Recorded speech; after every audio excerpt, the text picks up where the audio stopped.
This is actually a really good question. So when we talk about loan rehabilitation of a defaulted federal student loan, what that means is after you go through the rehabilitation process, and that process is usually about you make 9 payments over a 10-month period. After you go through that rehabilitation program, what happens is the record of default is removed, but the late payments still remain. So when a student loan is late, the student loan goes into a delinquent status after it's 30 days late. It doesn't report to the credit reporting agencies until you're 90 days late. We get to a default status when that student loan is at least 270 days late. That is when the Department of Education is now pursuing you for the full entire balance of that student loan account.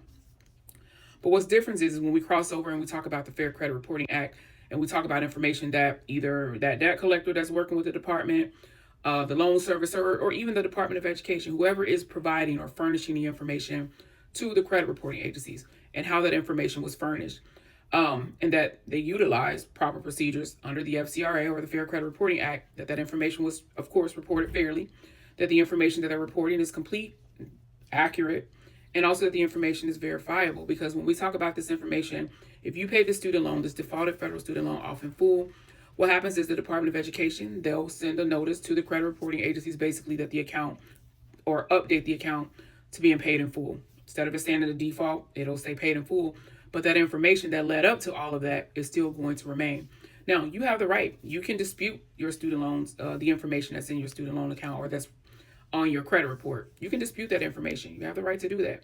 And what you're doing with that is to see if that information, like I said, did they follow the procedures that are outlined in the FCRA? Is the information complete? Is the information verifiable? And also, is it accurate? And if it's not, then that's where we talk about that information being either deleted or updated from your credit report.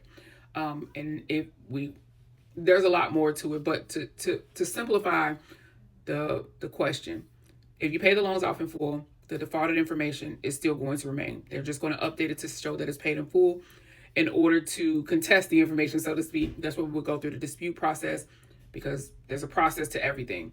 When that loan went into default, even when that loan went into a delinquent statuses, there's things that have to happen, notices that have to be provided to you, all kind of things that should take place prior to and also after information is furnished to the credit reporting agencies. And you just have to make sure that process and that they didn't miss any steps in doing so.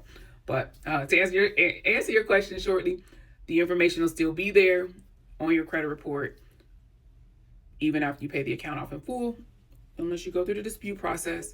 And then, yeah. All right. I hope that helps. Good luck.